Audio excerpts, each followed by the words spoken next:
Practice Test 3. You will hear a number of different recordings, and you will have to answer questions on what you hear. There will be time for you to read the instructions and questions, and you will have a chance to check your work. All the recordings will be played once only. The test is in 4 sections. Write all your answers in the listening question booklet. At the end of the test, you will be given 10 minutes to transfer your answers to an answer sheet.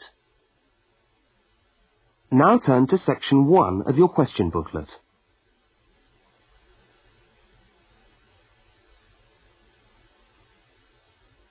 Section 1. You will hear a student inquiring about parking facilities. First, look at questions 1 to 4. For each of the questions, 4 alternatives are given. Decide which of the alternatives, A, B, C or D, best fits what you hear on the tape, and circle the appropriate letter.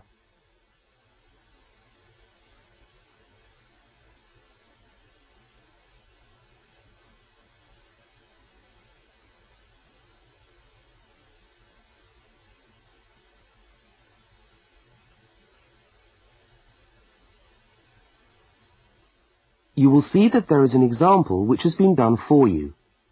On this occasion only, the conversation relating to the example will be played first.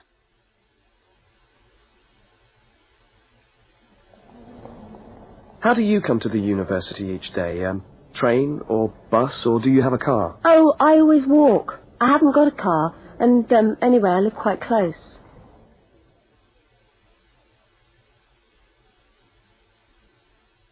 The woman says she always walks, so C has been circled. Now we shall begin. You should answer the questions as you listen, because you will not hear the recording a second time. Now listen carefully to the first conversation and answer questions 1 to 4. How do you come to the university each day? Train or bus, or do you have a car? Oh, I always walk. I haven't got a car, and anyway, I live quite close. Do you know anything about parking rights on the campus? I was wondering whether students are allowed to park their cars on campus or not. Yes. I think it's possible for postgraduate students, but not for undergraduate students. That doesn't seem very fair. No, I suppose not. But simply isn't enough room on the campus for everyone to park. Do you need a parking permit? Yeah, I believe you do. Where do I get that from? I think you can get a parking sticker from the administration office. Where's that? It's in the building called Block G, right next to Block E. Block G? Yeah. Oh, right. And what happens to you if you don't buy a sticker? Do they clamp your wheels or give you a fine? No, I think they tow your car away. Oh, really? Yeah. And then they fine you as well, because you have to pay to get the car back. I better get the sticker then. Yeah. Where exactly is the administration office again? I'm new to this university and I'm still trying to find my way around. Right. You go along Library Road, past the tennis courts on your left and the swimming pool on your right. Yeah. And the administration office is opposite the car park on the left. You can't miss it. So it's up Library Road, past the swimming pool, opposite the car park. Right, I'll go straight over there. Bye, and thanks for the help.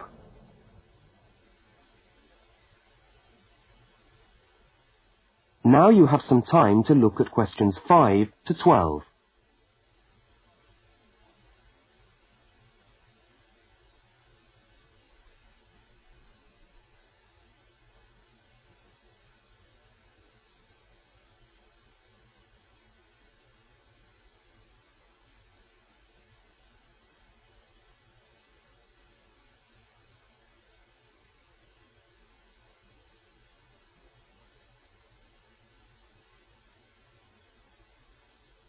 As you listen to the next conversation, complete the application form in the spaces numbered 5 to 10 and answer the questions numbered 11 to 12.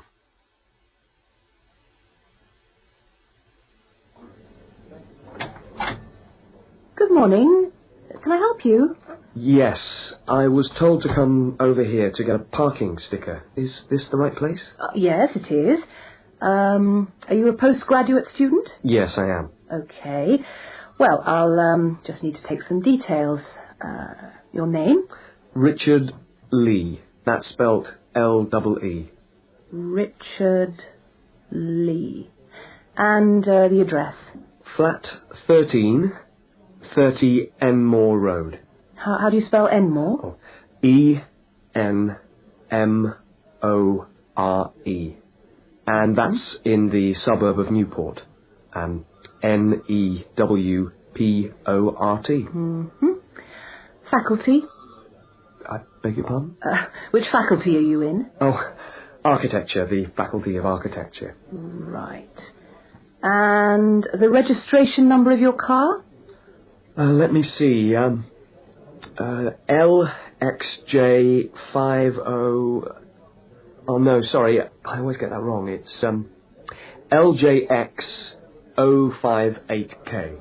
LJX508K? No, 058K. Ah. And what make is the car? It's a Ford. A Ford. Fine. Well, I'll just get you to sign here, and when you've paid the cashier, I'll be able to issue you with a sticker. All right. Where do I pay? Just across the corridor in the cashier's office. Oh, but it's 12:30 now, and they close at 12:15 for lunch. Oh. But they open again at 2:15 until 4:30. Oh. They're not open till 2:15. No. When you get your sticker, you must attach it to the front windscreen of your car. I'm afraid it's not valid if you don't have it stuck on the window. Right. I see. Thanks very much. I'll just wait here then.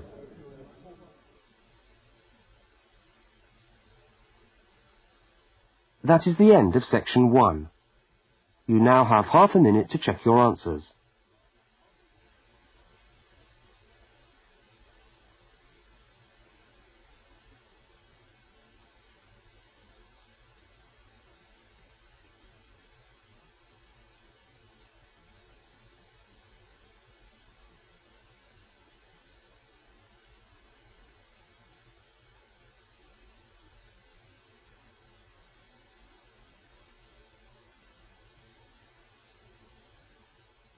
Now turn to section 2.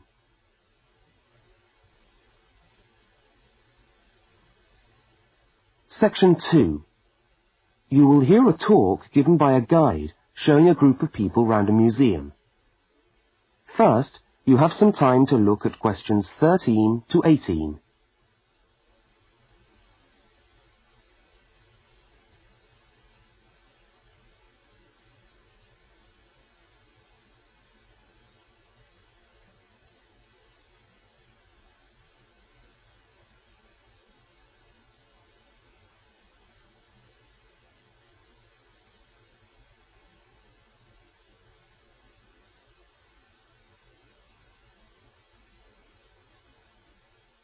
Now listen to the guide and complete the notes by filling in the numbered spaces 13 to 18.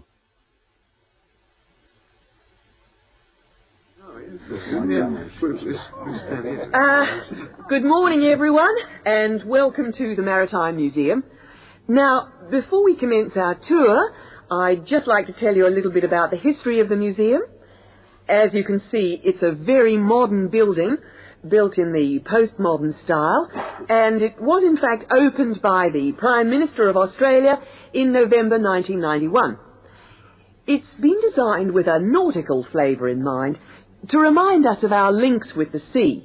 But the museum isn't only housed in this building. There are a number of historic ships docked outside in the harbour which form part of the museum, and which you are also free to visit. And we'll be coming to them shortly. I'd just like to point out one or two things of general interest while we're here. Handicapped toilets are located on this floor, and the door shows a wheelchair. The cloakroom, where you can hang your coat or leave your bags, is just behind us here. The education centre is on the top floor, and there's a good little library in there which you might like to use. Follow the signs to the education centre. You'll see a lot of little green arrows on the wall. The green arrows will take you there. The information desk marked with the small letter I on your plan, is located right here in the foyer. So if you get separated from your friends, I suggest you make your way back to the information desk because we'll be returning to this spot at the end of the tour. All right? Now, if you look out this window, you should be able to see where the museum's ships are docked. If you want to go on a tour of the old ship, the Vampire, she's docked over there, and you should meet outside on the quay. However, a word of warning. I don't recommend it for the grandmas and grandpas because there are lots of stairs to climb. Right now, let's move on. Oh, I almost forgot to give you the times for that tour. Now, tours of the Vampire run on the hour, every hour. All right? Now look at questions 19 to 23.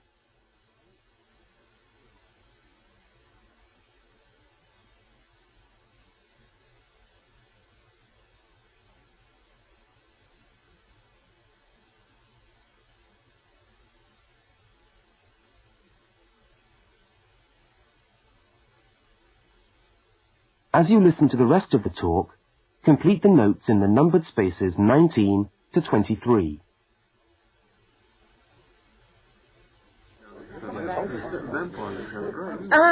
Let's take a walk around the museum now. The first room we're coming to is the theatre. This room is used to screen videos of special interest, and we also use it for lectures. There's a continuous video showing today about the voyages of Captain Cook, so come back here later on if you want to learn more about Captain Cook. Now, we're moving along the gallery known as the Leisure Gallery. This is one of our permanent exhibitions, and here we try to give you an idea of the many different ways in which Australians have enjoyed their time by the sea. Surfing, swimming, life-saving clubs, that's all very much a part of Australian culture. At the end of this section, we'll come to the picture gallery, where we've got a marvellous collection of paintings, all by Australian artists. I think you can buy reproductions of some of these paintings in the museum shop. They're well worth a good look. Now, we're coming to the Members' Lounge. Now, as a member of the museum, you would be entitled to use the Members' Lounge for refreshments. Membership costs $50 a year or $70 for all the family. So it's quite good value because entry to the museum is then free. And down at the far end of this floor, you'll find the section which we've called Passengers and the Sea. In this part of the museum, we've gathered together a wonderful collection of souvenirs from the old days when people travelled by ship. You'll find all sorts of things there. Old suitcases, ship's crockery, first-class cabins decorated in the fashion of the day. Just imagine what it must have been like to travel first class. Now, I'm going to leave you to walk around the museum on your own for a while, and we'll all meet back again at the information desk in 3/4 of an hour's time. I hope you enjoy your time with us at the museum today. Thank you.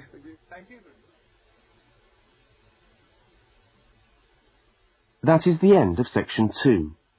You now have half a minute to check your answers.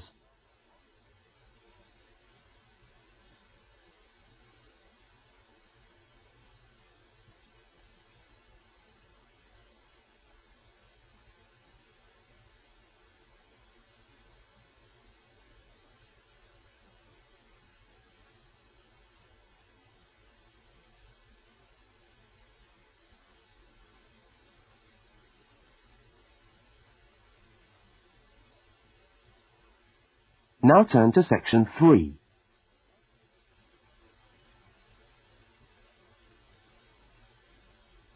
Section 3. In this section, you will hear a university student, Mark, talking to a tutor and another student about a topic he has studied. Now look at questions 24 to 32.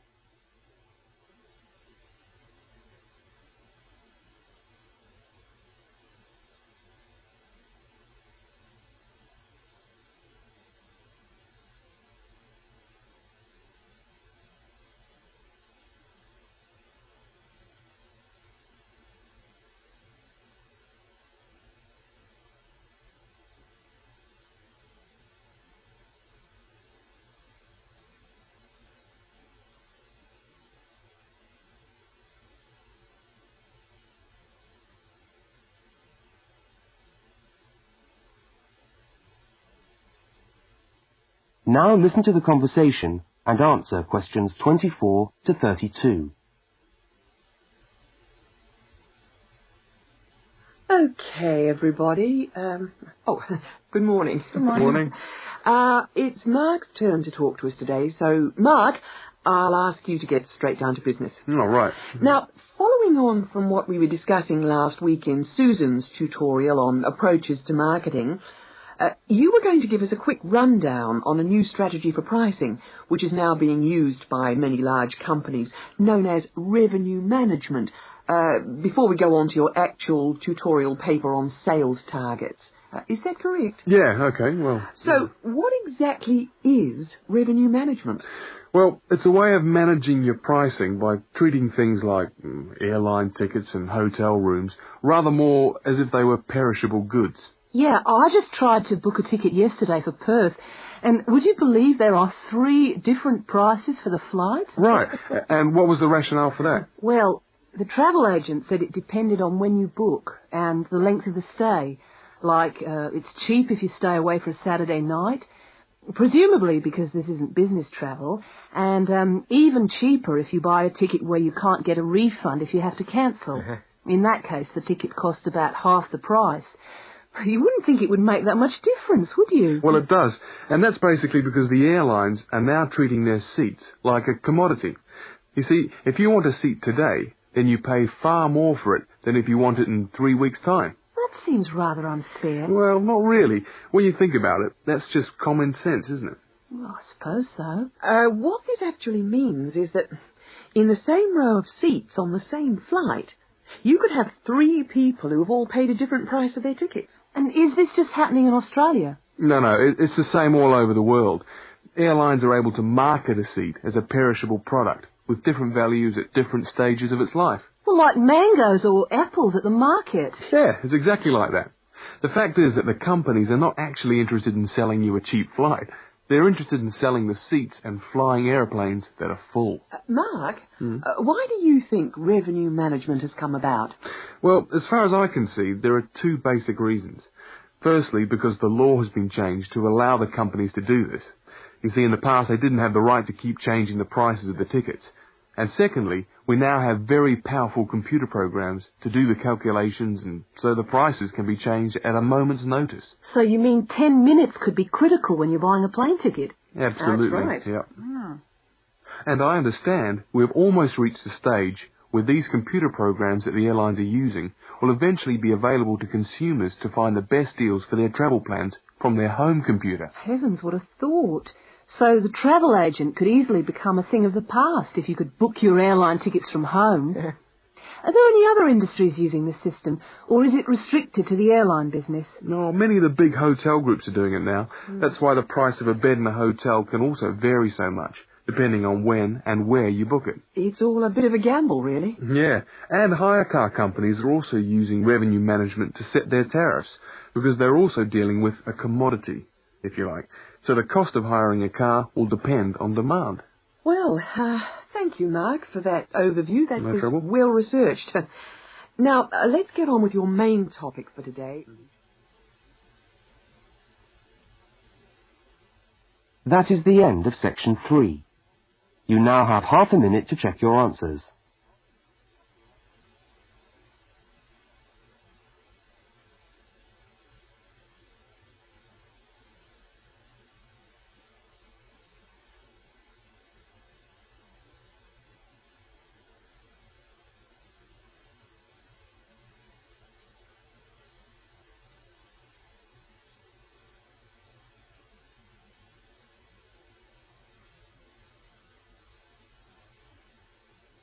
Now turn to section 4.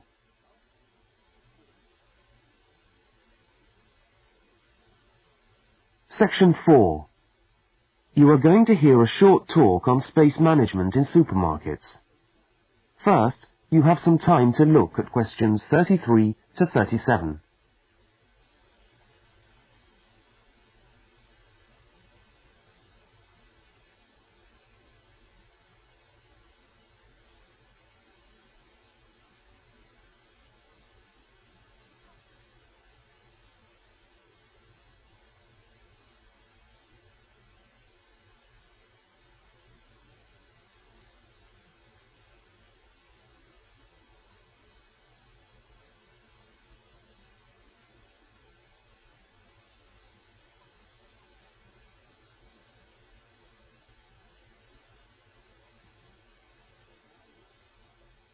Now listen to the first part of the talk and complete the table by filling in the numbered spaces 33 to 37.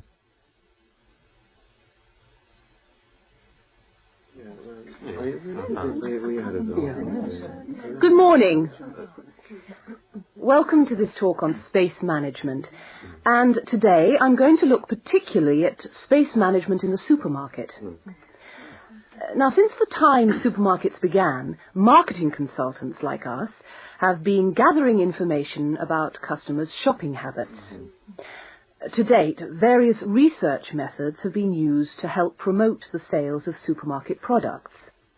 There is, for example, the simple and direct questionnaire, which provides information from customers about their views on displays and products, and then helps retailers make decisions about what to put where. Another method to help managers understand just how shoppers go around their stores are the hidden television cameras that film us as we shop and monitor our physical movement around the supermarket aisles. Where do we start? What do we buy last? What attracts us, etc. More sophisticated techniques now include video surveillance and such devices as the eye movement recorder. This is a device which shoppers volunteer to wear taped into a headband and which traces their eye movements as they walk around the shop, recording the most eye-catching areas of shelves and aisles. But with today's technology, space management is now a highly sophisticated method of manipulating the way we shop to ensure maximum profit. Supermarkets are able to invest millions of pounds in powerful computers which tell them what sells best and where. Now, an example of this is Spaceman, which is a computer program that helps the retailer to decide which particular product sells best in which part of the store. Now, Spaceman works by receiving information from the electronic checkouts, where customers pay, on how well a product is selling in a particular position. Spaceman then suggests the most profitable combination of an article and its position in the store. Now you have some time to look at questions 38 to 42.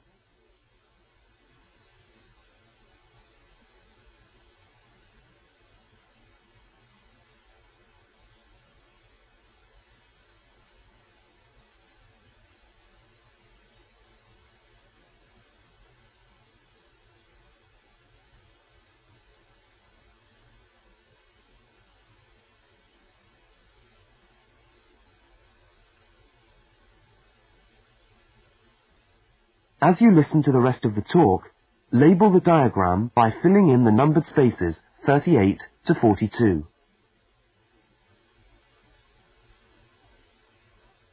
So, let's have a look at what we know about supermarkets and the way people behave when they walk down the aisles and take the articles they think they need from the shelves.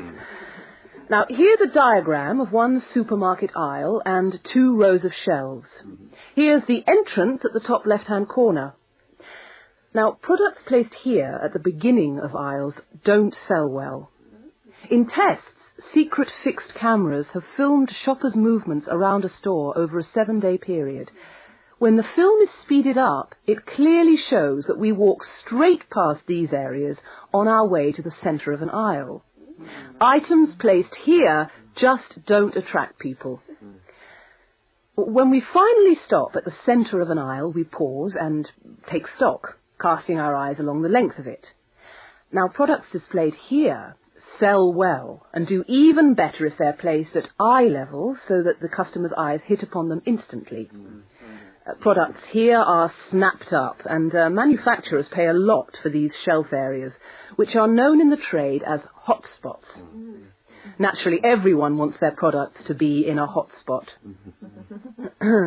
But the prime positions in the store are the ends of the aisles, otherwise known as gondola ends. Now, these stand out and grab our attention. For this reason, many new products are launched in these positions, and manufacturers are charged widely varying prices for this privileged spot. Also, the end of an aisle may be used for promoting special offers, which are frequently found waiting for us as we turn the corner of an aisle. Well, now, eventually, of course, we have to pay. Any spot where a supermarket can be sure we are going to stand still and concentrate for more than a few seconds is good for sales. That's why the shelves at the checkout have long been a favourite for manufacturers of chocolates. Perhaps the most surefire impulse food of all.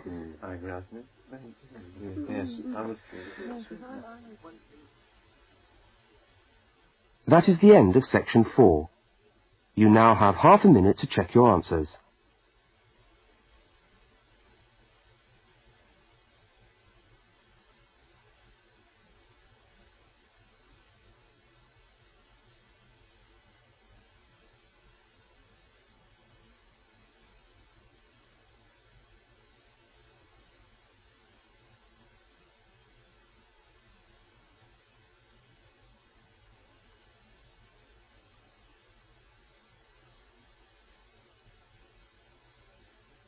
That is the end of the listening test. You now have 10 minutes to transfer your answers to the listening answer sheet.